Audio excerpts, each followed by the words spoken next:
नमस्कार मित्रों, मैं भोपाल से डॉक्टर लता अग्रवाल तुलजा स्वतंत्रता दिवस के उपलक्ष्य में आपके समक्ष लेकर आई हूँ अपनी कहानी धरती की बेटी। क्या री सारा दिन यहाँ वहाँ कूद मचाती रहती है पूरी, सकुबाई ने बेटी शेवंती को डांटते हुए कहा। अरे आई, सोनी और मंजुला के संग खेत में गई थी, शेवंती बोली। बस हुआ तेरा रोज रोज खेत में कूदना फांदना। शेवंती, तू अब बड़ी हो गई है, घर पर रहकर अपनी भाभी से कुछ रसोई का काम ही सीख ले। आई, तुझसे ना मेरे अप्पा बहुत अच्छे हैं, तू हमेशा मुझको डांटती रहती है। मेरे अप्पा देख कितना प्यार करते हैं मुझको। पूरी तेरी भलाई के लिए बोलती मैं। अरे लड़की जाते कल को ससुराल जाएगी तो रसोई तो पकाना ही पड़ेगी ना। अरे क्या हुआ भगवान, किसको गीता का ज्ञान दे रही है, शेवंती के पिता ने अंदर प्रवेश करते हुए कहा। लो इनकी सुनो, इन्हें तो मेरी बात हमेशा उपदेश ही लगती है। अरे भूल रहे हो, बेटी के बाप हो, क्या उसे बेटी वाले संस्कार नहीं दोगे? तू भी कैसी बात करती है, संस्कार भी कोई देने वाली चीज है। अरे ये तो खुद ब खुद आते हैं बेटियों में अपने माता पिता को देख के। इसलिए तो कहता हूँ बात बात पर चिल्लाना छोड़ दे, कहीं ये संस्कार। अप्पा कुछ कहते इसके पहले ही शेवंती के साथ रसोई में काम कर रही बहू भी मुंह में आंचल डाल मुस्कुरा दी। ये बात अप्पा, आप मेरे सबसे अच्छे अप्पा हो, कहते हुए शेवंती अप्पा से लिपट गई। बिगाड़ो बिगाड़ो, मुझे क्या। नहीं बिगड़ेगी, भरोसा कर अपनी बेटी पर। और हाँ, इस तरह चिल्लाया मत कर उस पर, मेरा दिल दुखता है। वो मेरी भी बेटी है जी, जन्म दिया है मैंने उसको। जानता हूँ सकुबाई, मगर बड़ी मन्नत की है मेरी बेटी। भूल गई, 3 बेटों के बाद माँ तुलजा भवानी की पैदल यात्रा की मनौती मांगी थी हमने। हमारी बेटी साक्षात माँ भवानी का आशीर्वाद है, इसके संस्कारों की तो हमें चिंता करनी ही नहीं है। नासिक जिले के रहने वाले सदाशिव राव खेतीहर किसान हैं। अच्छी खासी खेती है, भरा पूरा घर। 3 बेटे के बाद शेवंती का आना घर की खुशियों को मानो दूना कर गया। इसीलिए अपने अप्पा की बहुत लाडली है शेवंती। गांव के स्कूल में 11वीं कक्षा की विद्यार्थी रही शेवंती की माँ को उसके गृहस्थ जीवन की फिक्र सताने लगी, जो अमूमन हर माँ की चिंता होती है। सदाशिवराव ने अपने पास के गांव के ही ताल्लुकेदार मल्हार राव के बेटे उमेश मोहंती को शेवंती के वर के रूप में चुना।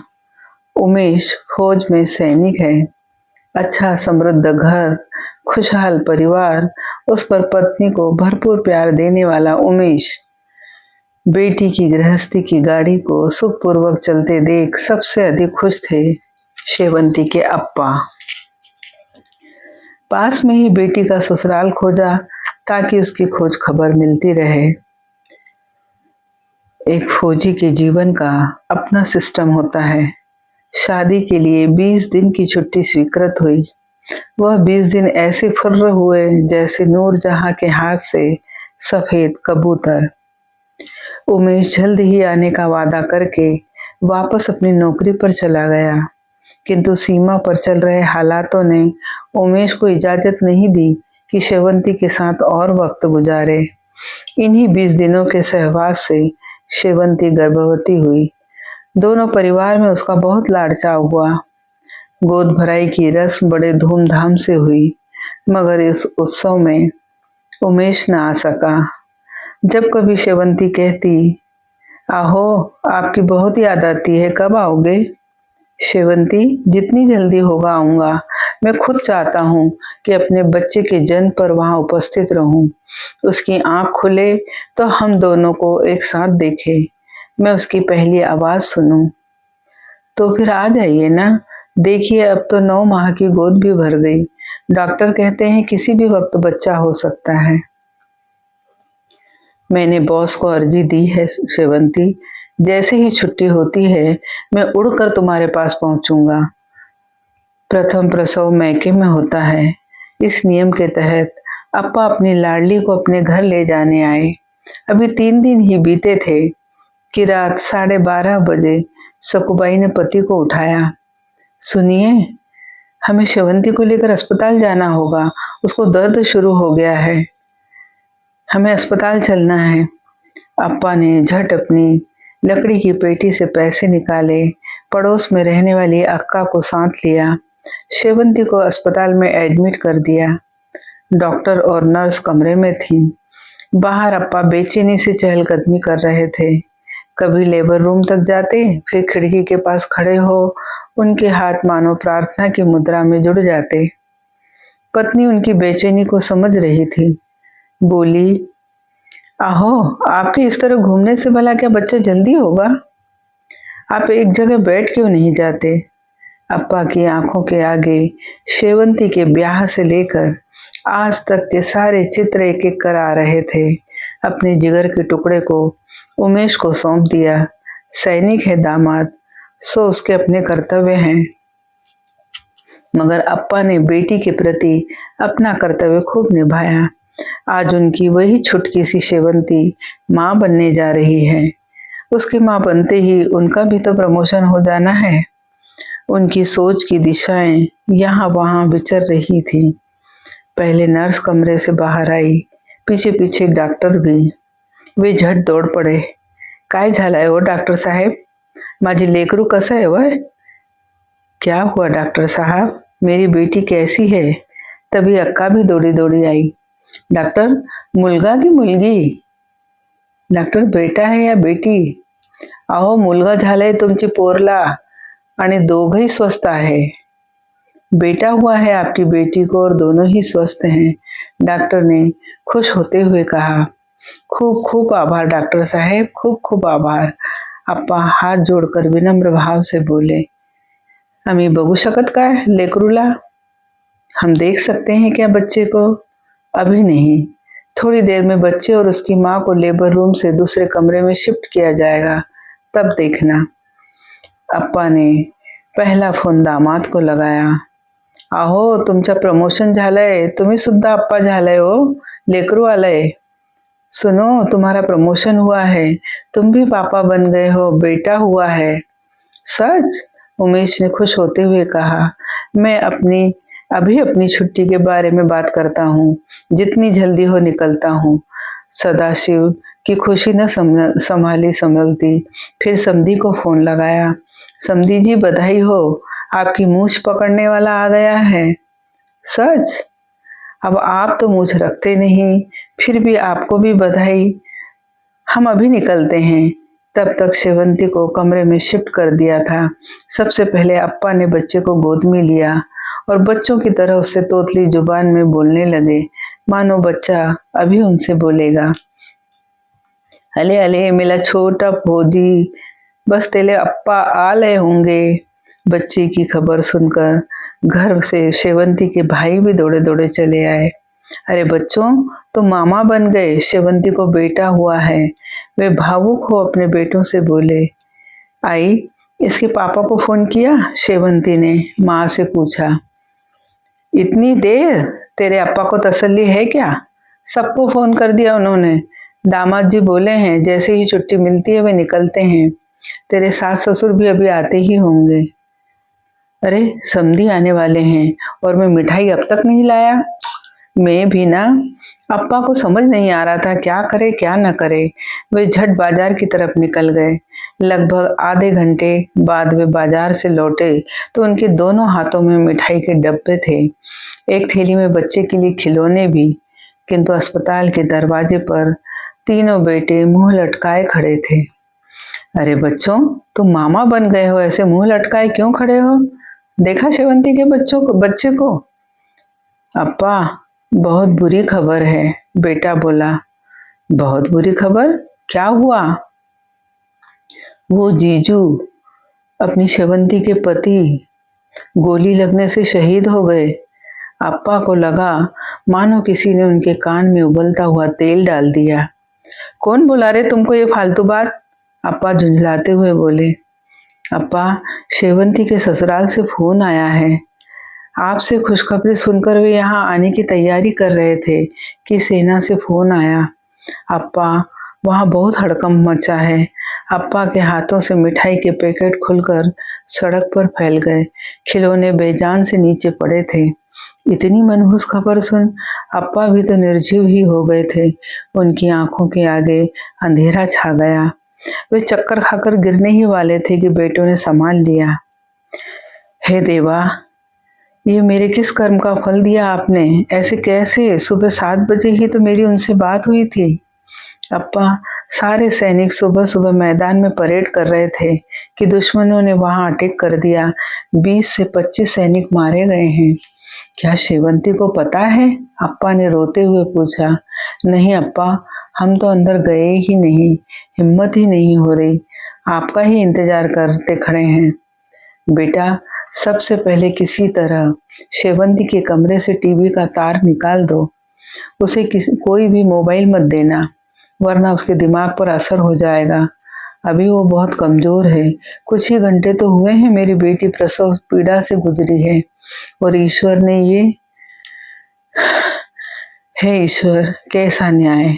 ये मेरी समझ में नहीं आया। साल भर में विधवा हो गई मेरी बेटी।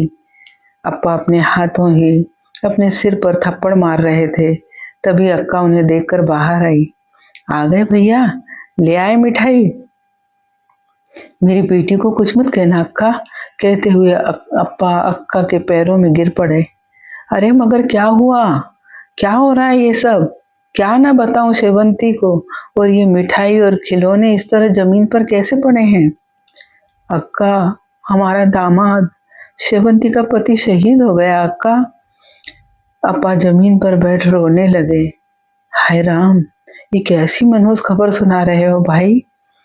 मैं भी यही कहता हूँ अक्का, यह खबर सुनने से पहले मुझको मौत क्यों नहीं आ गई? अप्पा दोनों हाथों से छाती पीटने लगे। बेटों ने बड़ी मुश्किल से उन्हें संभाला। अप्पा, आप ऐसा करेंगे तो शेवंती को हम कैसे संभालेंगे? थोड़ी देर पहले जहाँ उत्सव था, अब मरघट सी मायूसी छा गई। जैसे तैसे अप्पा अपने तीनों बेटों के साथ अंदर कमरे में पहुंचे तो उनकी आंखें शेवंती का सामना नहीं कर पा रही थी। जानते जो थे उनकी बेटी उनका चेहरा अक्षरशः पढ़ लेती है। जैसे तैसे बेटे ने शेवंती की नजर बचाकर टीवी का कनेक्शन बंद किया। जिंदगी में आए तूफान से अनजान शेवंती अप्पा को देखते ही बोली, अप्पा, आप तो मिठाई लेने गए थे ना, कहाँ है मिठाई? अरे पोर, क्या कहूँ, पता नहीं आज इन दुकानदारों को क्या हुआ है। कोई दुकान ही खुली नहीं मिली। पता नहीं क्यों। अप्पा दरवाजे की ओर देखते हुए बोले। अच्छा, इनका फोन आया था? क्या बोले? जल्दी आएंगे बोले। कहते हुए अप्पा तेजी से बाहर निकल गए और खिड़की की चौखट से अपना सिर पटक कर रोने लगे। अरे अप्पा एकदम बाहर क्यों चले गए? वो कोई दवाई रह गई होगी, लाने गए हैं। भाई बोला। ला तो भाई, मुझे फोन दे, मैं बात करती हूँ। शेवंती ने भाई से फोन मांगा। इस कमरे में नेटवर्क नहीं आता ताई।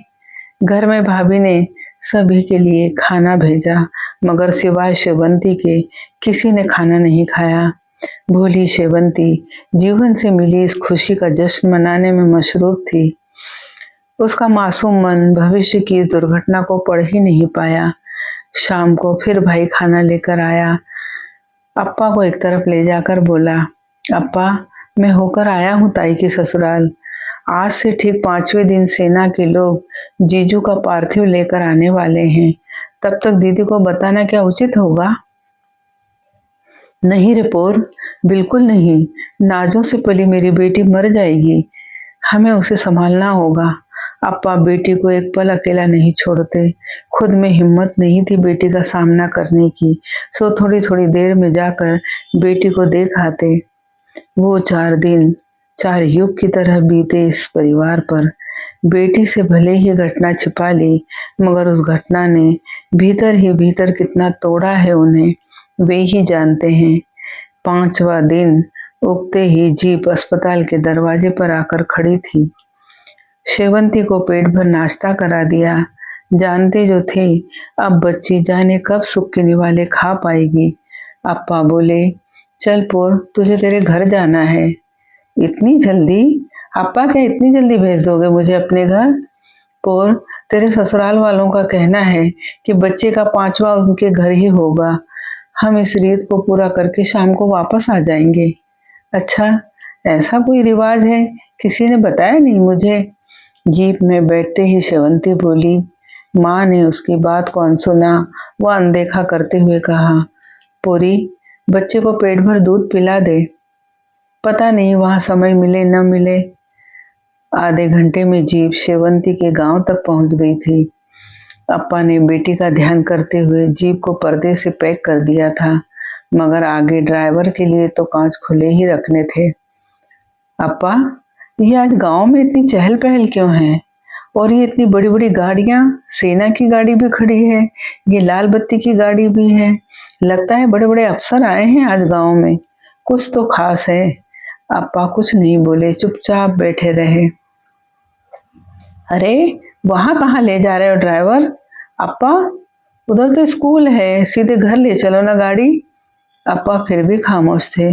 जैसे जैसे गाड़ी स्कूल मैदान के पास पहुंच रही थी, एक स्वर ऊंचा होता जा रहा था, जिसकी हल्की गूंज कांच से भीतर सुनाई आ रही थी। उमेश मोहंती अमर रहे। खंभों, दीवारों पर लगे फ्लैक्स, बैनर दिखाई देने लगे, जिन पर उमेश की फोटो थी और बड़े बड़े अक्षरों में लिखा था, शहीद उमेश मोहंती। पल भर में वह सैनिक पत्नी सब कुछ समझ गई। एक बात उसकी स्मृति पटल पर आने लगी। वो अचानक अस्पताल में टीवी का खराब हो जाना, मोबाइल का नेटवर्क न आना, अप्पा का मिठाई लेने जाना और खाली हाथ लौट आना, मुझसे आंखें चुराना, बच्चे के 5वें के बहाने मुझे यहाँ लाना। जीप से उतरते ही लकड़ी की पेटी में तिरंगे में लिपटे उमेश का पार्थिव रखा था। उसके एक और उमेश के माता पिता और परिजन खड़े थे। शेवंती यह देखते ही चीख पड़ी, दौड़कर लकड़ी की पेटी पर गिर पड़ी। वह एकटक उमेश को देखे जा रही थी और बुदबुदा रही थी, आप तो बेटे के जन्म पर उपस्थित होने वाले थे ना? आप तो कहते थे मेरा बेटा मेरे सामने मेरी गोद में आँख खोलेगा। फिर एक सैनिक होकर आप अपना वचन अधूरा छोड़कर कैसे चले गए? हमारा बच्चा मुझसे पूछेगा, आई, मेरे बाबा कैसे दिखते थे? तो मैं उसे क्या जवाब दूंगी? क्या बताऊंगी? बाबा की गोदी का सुख क्या होता है? इसी बड़बड़ाहट के साथ उस पर बेहोशी छाने लगी। सभी उसे होश में लाने का प्रयास कर रहे थे, क्योंकि अभी अंतिम संस्कार होना बाकी है। बेटी की ऐसी हालत देखकर अप्पा के सीने में सांसें न थमती थी। वक्त भला कब किसके साथ रुका है। आज तो भारत माँ की आंखों से भी खून के आंसू बह रहे थे। जब उमेश का पार्थिव चिता पर रखा गया, उसके पिता के एक हाथ में चिता की लकड़ी थी, तो दूसरे हाथ में उमेश का 5 दिन का नवजात।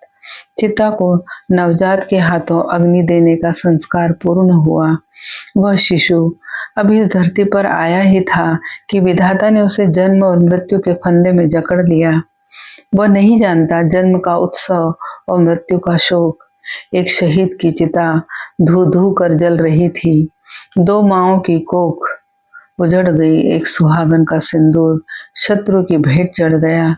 उधर टेंट और माइक लगी सभा में अफसर द्वारा उमेश की बहादुरी के किस्से सुनाए जा रहे थे। शोक संदेश के साथ घोषणा की जा रही थी कि सेना द्वारा शहीद उमेश मोहंती की पत्नी को समस्त सुविधाओं के साथ स्कूल में नौकरी दी जाएगी। अभी घोषणा पूरी ही हुई थी कि अचानक 5 दिन की वह प्रसूता शेवंती उठी। उसने ससुर की गोदी से बच्चे को लिया और लड़खड़ाती हुई माइक पर जा खड़ी हुई।